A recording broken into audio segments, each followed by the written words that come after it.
Buckle up because we are diving straight into the tech headlines that matter. First up, we have an incredible project from the developer Haley, who has done the impossible by bringing a Linux subsystem to Windows 95, 98, and me. This is not just a concept, but a fully functioning Linux kernel 6.19 running right alongside the legacy Windows kernel on ancient hardware like the i486. Tired of dropping your phone or struggling to prop it up? Meet the Pop Sockets phone grip with expanding kickstand in black, your new must-have accessory. Don't miss out. Grab yours today. Click the link in the video description to shop now on Amazon. Next, we move to the high-stakes world of finance, where big law firms like Kirkland and Ellis and Latham and Watkins are closely watching the war in the Middle East. Capital markets lawyers are currently playing a delicate game of timing, waiting for calm in the markets so they can push forward with a massive backlog of high-profile IPOs, including companies like SpaceX and OpenAI.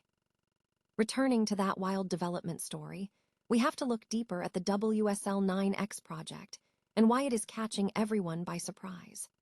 While it is a fascinating technical feat, experts are noting significant security implications since the Linux kernel shares ring zero privileges with the Windows kernel, making it a daring experiment that pushes legacy operating systems to their absolute limits. Finally, Microsoft is addressing one of the most frustrating UI pain points in Windows 11 by completely overhauling the drag tray.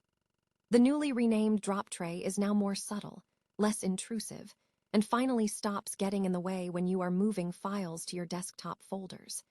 If you want to stay in the loop with these updates, hit that subscribe button and ring the bell so you never miss an episode. Ever wonder what would happen if you forced a modern Linux kernel to run inside the dusty, beige box glory of Windows 95? Most people are talking about Microsoft's WSL letting Linux play nice with Windows 10, but a developer named Haley has just flipped the script in the most chaotic, brilliant way possible.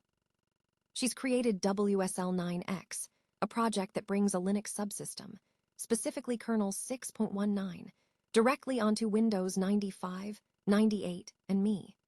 Think about that for a second. We're talking about a modern operating system kernel running side by side with an OS from the mid-90s. It's the computing equivalent of putting a Tesla engine inside a classic Ford Model T. So, how does this technical wizardry actually work? It's not magic, but it is deeply clever. Haley uses a patched kernel compiled through user mode Linux, loaded at a specific base address. Because Windows 9X doesn't handle Linux syscalls natively, the system uses a virtual device driver to catch page faults and redirect those calls. It's all wrapped up in a 16-bit DOS program that pipes the output right back to your command prompt. What's truly wild is that this doesn't require modern hardware virtualization. You could theoretically run this on an i486 processor from 30 years ago. It's a total defiance of modern hardware obsolescence.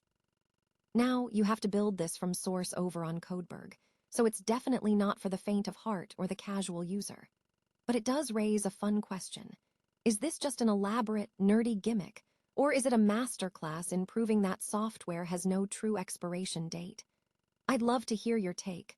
Are you going to dust off that old Pentium machine to test this out, or should some things be left in the history books? Let me know in the comments below, and don't forget to hit that subscribe button for more deep dives into the weird corners of open source tech.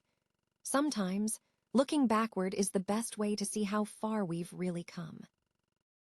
Imagine spending months, or even years, preparing a company for its massive public debut, only to have the entire market floor drop out because of a geopolitical flare-up in the Middle East.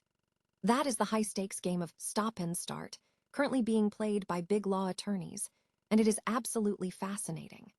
I am Roy Strom, and today we are looking at how global conflict is turning the IPO market into a daily guessing game. When the US and Israel began military operations in Iran earlier this year, the IPO window slammed shut. It was a total freeze.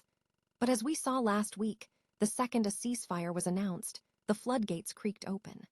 We are talking about 5 major deals hitting the public markets in just 48 hours, raking in over $5 billion. That is not just business.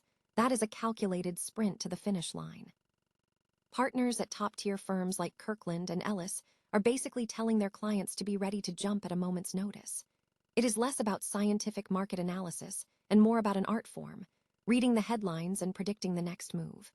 But let us be real, the optimism is brittle. With new hostilities in the Strait of Hormuz, that window of opportunity is flickering like a light bulb on the verge of burning out. Still, the underlying hunger for capital remains massive.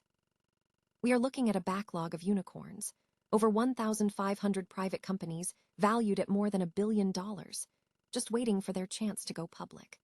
From SpaceX to the heavy hitters in AI like OpenAI and Anthropic, the potential volume is unprecedented.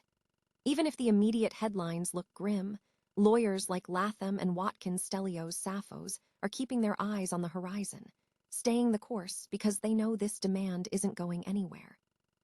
It is a war of attrition between global stability and pure corporate ambition.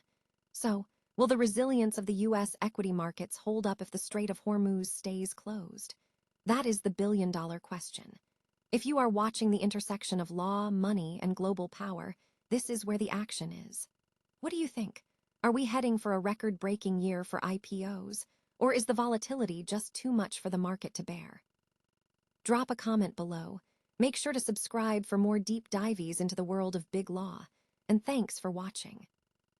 Have you ever looked at a perfectly good piece of technology and thought to yourself, I wonder how much I can break this? Well, welcome to 2026, where the line between impressive engineering and digital exorcism has officially vanished. A developer named Haley has just pulled off the impossible. She managed to get the Linux kernel running inside Windows 95. She's calling it WSL9X, and honestly, it's the most beautiful disaster I've seen in years. Let's talk about how she built this modern-day Frankenstein's monster. Because Windows 95 was never designed to handle modern Linux syscalls, Haley had to get creative. She developed a custom VXD driver to bridge the gap because the original Windows 95 interrupt descriptor table simply wasn't built for this level of heavy lifting. The interface itself. It's a scrappy 16-bit DOS program that tricks the system into acting like a TTY terminal. It's genius, it's convoluted, and it's completely unnecessary. Now, here is where it gets spicy. Because this system shares the same Ring 0 CPU privileges as the Windows kernel, it's not exactly what you would call secure, or stable, for that matter. But let's be real, you aren't installing this to run your enterprise database. You're doing it because you want to see if the laws of computing still hold up when you push them to the absolute brink. It's a reminder that just because we can do something doesn't mean we should, yet we absolutely love that people do it anyway. What's the most ridiculous project you've ever seen a developer pull off? Drop a comment below and let's discuss the chaos. If you enjoyed this dive into the madness, make sure to hit that subscribe button for more tech curiosities. Remember, the limits of your machine are only as real as your willingness to ignore them. Ever feel like Windows 11 is fighting you every time you try to move a file? If you've ever accidentally triggered that intrusive drag tray while trying to organize your desktop, you know exactly what I'm talking about. It was one of those features that looked great on paper but felt like a constant obstacle in daily workflows. Well, I have some good news. Microsoft is finally listening, and they've given the feature a much-needed overhaul. Say goodbye to the drag tray and hello to the drop tray. So, what's actually changed? The biggest issue with the original version was how aggressive it was. It would pop up constantly, often blocking access to the top of your screen where many of us keep our folders. It was essentially a productivity killer. Now, Microsoft has slimmed it down significantly. They've removed those clunky label instructions and shrunk the peak view so it's far less intrusive. It now feels much closer to the Snap layout bar, minimal, intentional, and actually helpful. I've been testing this update, and it's a total game changer. It no longer gets in your way when you're just trying to move files around, and it only triggers when you actually need to share something. It's a perfect example of Microsoft refining their UI based on real user frustration, rather than just pushing for a modern look at the expense of usability. Interestingly, they've even moved the settings toggle to the multitasking section, so it's much easier to manage if you decide you want it off. This update is rolling out as part of a larger reliability patch heading to all Windows 11 users in May. It's honestly refreshing to see the team iterating on these smaller pain points that define our day-to-day experience. Do you think this update makes the drop tray worth keeping on? Or are you still going to hunt down that disable switch? Let me know your thoughts in the comments below. If you want to keep up with the latest Windows tweaks and tech news, make sure you hit that subscribe button and ring the bell. After all, a smoother workflow is just one update away.